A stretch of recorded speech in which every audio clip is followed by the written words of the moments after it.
खूनी अलमारी। कानपुर के रहने वाले राजीव की सह अध्यापक के तौर पर पास के गांव रामनगर में तैनाती हुई थी। काफी मशक्कत के बाद उसे रहने के लिए एक मकान मिला था।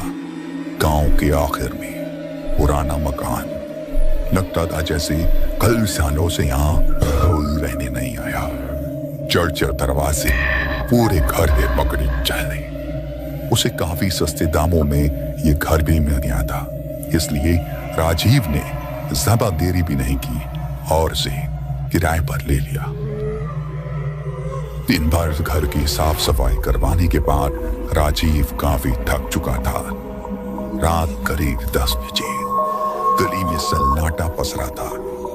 कमरे में इतनी खामोशी थी कि कोई सोई भी गिरे तो सुनाई दे जाए। राजीव अपनी आराम कुर्सी में बैठा किताब पढ़ रहा था कि तभी उसे तेज सांसों की आवाज सुनाई देती है। कमरे में उसके अलावा कोई नहीं था, तो फिर ये आवाज किसकी? खैर, चाय की चुस्की लेते हुए राजीव फिर किताब पर नजर गड़ा देता है कि तभी ये सांसें सिसकियों में तब्दील हो जाती है। ऐसा लगता है जैसे कोई लड़की सिसक रही हो।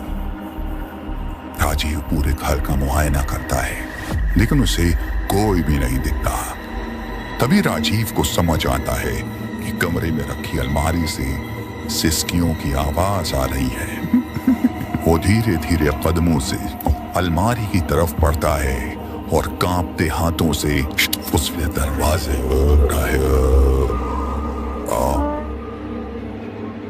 दरवाजा खुलते ही सिसकियों की आवाज बंद हो जाती है। राजीव को लगता है शायद ये उसका वहम है और वो फिर अपनी कुर्सी पर आकर बैठ जाता है। जैसे ही राजीव किताब पर नजर जमाता है, वैसे ही अलमारी का दरवाजा अपने आप हाम खुल जाता है। ये आवाज इतनी तीखी थी, इसे सुनकर वो चौंक गया। ऐसा लगा जैसे कोई अलमारी से तेजी से बाहर निकला हो। राजीव घर में अकेला रहता था, इसलिए उसे थोड़ा डर लगा, लेकिन फिर सोचा कि शायद बाहर का मौसम खराब है, तेज हवाओं की वजह से ऐसा हुआ होगा। वो उठता है और अलमारी का दरवाजा फिर से बंद कर देता है, लेकिन अब की बार उसे महसूस होता है कि जैसे अलमारी के अंदर से कोई दरवाजे को बाहर की ओर ढकेल रहा हो। राजीव फिर भी दरवाजा बंद करने की कोशिश करता है, लेकिन अचानक अलमारी के अंदर से बदबू आने लगती है। वो तुरंत अलमारी का दायां दरवाजा खोलता है तो नीचे की तरफ उसे लाल खून फैला दिखाई देता है। वो समझता है कि शायद कोई चूहा दरवाजे में दस्त कर मर गया होगा। राजीव दोबारा अपनी कुर्सी की तरफ लौटने लगता है कि तभी उसके कान में हल्की सी ठंडक महसूस होती है। ऐसा लगता है कि मानो कोई इसके कानों को छू कर निकला हो। तभी अलमारी के अंदर से एक अजीब सी चुभन भरी आवाज आती है जो पूरे कमरे को भयानक शोर से भर देती है। राजीव इसके लिए तैयार नहीं था। वो इस शोर को सुनकर घबरा जाता है। बिना कुछ सोचे समझे वो घर से बाहर भागता है और अपने पड़ोसी अभिषेक के पास पहुंचता है। राजीव की सारी बातें सुन अभिषेक को अपने कानों पर यकीन नहीं होता। अभिषेक अपने साथ आस पड़ोस के और लोगों को लेकर राजीव के साथ उसके घर पहुंचता है।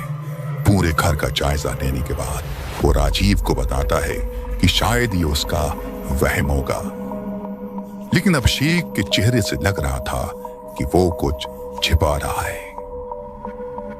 हालांकि सभी लोग उस कमरे में पहुंचते हैं जहां वो अलमारी रखी होती है। अलमारी के दरवाजे अभी भी बंद थे। राजीव उस अलमारी को देख कांपने लगता है। अभिषेक समझ जाता है कि राजीव के डर का असली कारण वो अलमारी है। वो उसे यह यकीन दिलाने के लिए यहाँ कुछ भी नहीं हुआ है, उस अलमारी को खोलने के लिए चाहता है। पहली एक दो कोशिश में अलमारी का दरवाजा नहीं खुलता, लेकिन अचानक एक झटके से दरवाजा खुलता है और अभिषेक को अपने अंदर समा लेता है। अगर आपके पास भी है कोई हॉरर और डरावनी कहानी तो हमारे साथ शेयर जरूर करें, और अगर आपके पास हमारे लिए कोई सुझाव है तो कमेंट बॉक्स में शेयर जरूर करें। और चैनल को सब्सक्राइब जरूर करें ताकि हम ऐसे ही आपके लिए और कहानियां लेके आते रहें।